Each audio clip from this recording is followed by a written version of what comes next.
Yes, it was done in. It was all done the same day. We started. I think we started in the afternoon sometime. And John had this song. Called me in the morning. Said, "Can you come to the studio?" Ended up going to the studio. We had the kit set up, and said, "Oh no, I've got this song." And he said, "I really want to get this done. It's been in my head for. It was like driving him crazy. He really wanted to put it on the record." And we recorded in. Phil Spector was in behind the board, and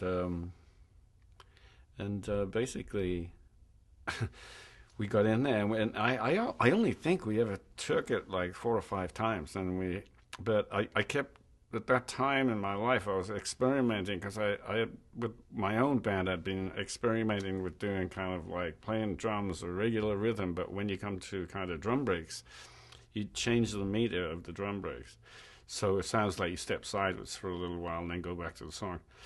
So we were playing this in common, and used the tom tom as like a cymbal. So it was like a shuffle, but playing tom toms like a cymbal. And we put a cloth, a towel over it, so it was muffled. So it was like boom, boom, boom. It was really tight sounding like that. And then when it came to the drum breaks, I'd step out and change the meter of the drum break a little bit to the side. And John said, "Whatever you're doing, keep doing it." He said, "That's perfect."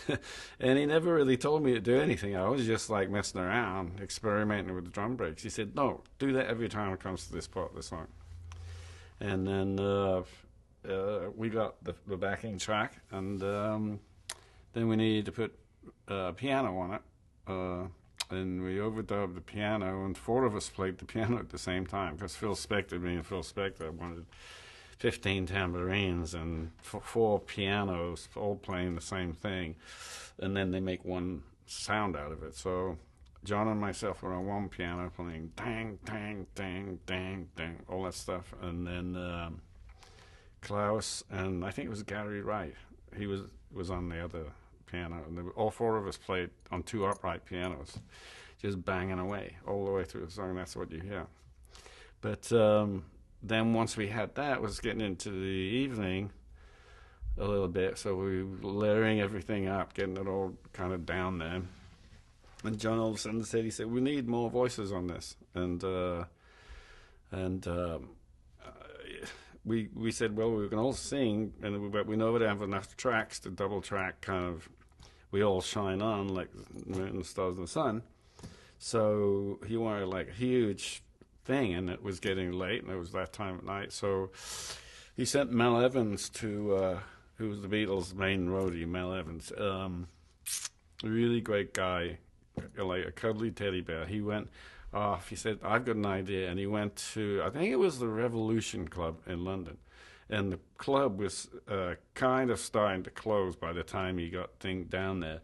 And he rounded all these people up from the club, and he invited them all back to the studio. And they were all pretty, I think, half cut by the time they left. So all these people started traipsing through the door, and I'm looking at them going, "This is not going to be easy to get them all singing chime and in tune," because, they'd been drinking all night.